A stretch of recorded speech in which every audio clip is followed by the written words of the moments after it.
سعودي عربستان د سره سمندرګي د بیړیو د خوندي کولو لپاره یو نوی پوځي ائتلاف جوړوي، ځکه د یمن د وسلوال ډلې بریدونو د سعودي د تیلو د صادراتو یو مهمه لار له خطر سره مخ کړي او د نړیوال اقتصاد لپاره یې نور ګواښونه هم رامنځته کړي دي. د امریکا معتبر ورځپاڼې نیویارک ټایمز د جولای په 13 نیټه خبر ورکړی چې د سعودي د دفاع وزارت په وینا دغه ائتلاف به د سعودي عربستان په مشرۍ وي. خبر زیاتوي عربستان شاوخوا 50 هیوادونو ته بلنه ورکړي چې له دغه نوي سمندري ائتلاف سره یو ځای شي او هڅه کوي چې هغوی ژر تر ژره خپل ژمنه اعلان کړي.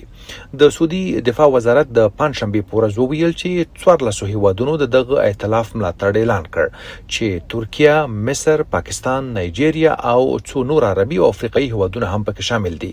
سعودي عربستان اروپایي هیوادونو او همدارنګه امریکا ته هم دغه نوي ائتلاف د غړیتوب بلنه ورکړې ده، خو د یو ډیپلوماټ په وینا ځینې لویدیځ چارواکي تر هغه وخته له ګډون سره زړه نازړه دي څو خپو شي چې د غړیتوب شرایط څه دي او له خپلو حکومتونو سره سلا مشورې وکړي.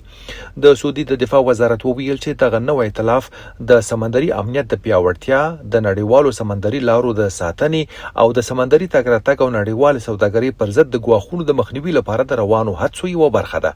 د هغو 14 هیوادونو په ګډه اعلامیه کې چې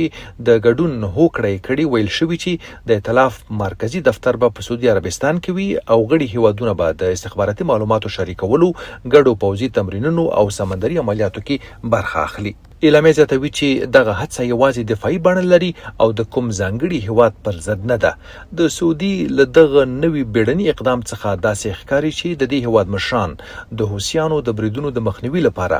اوسني اقدامات کافي نه ګڼي.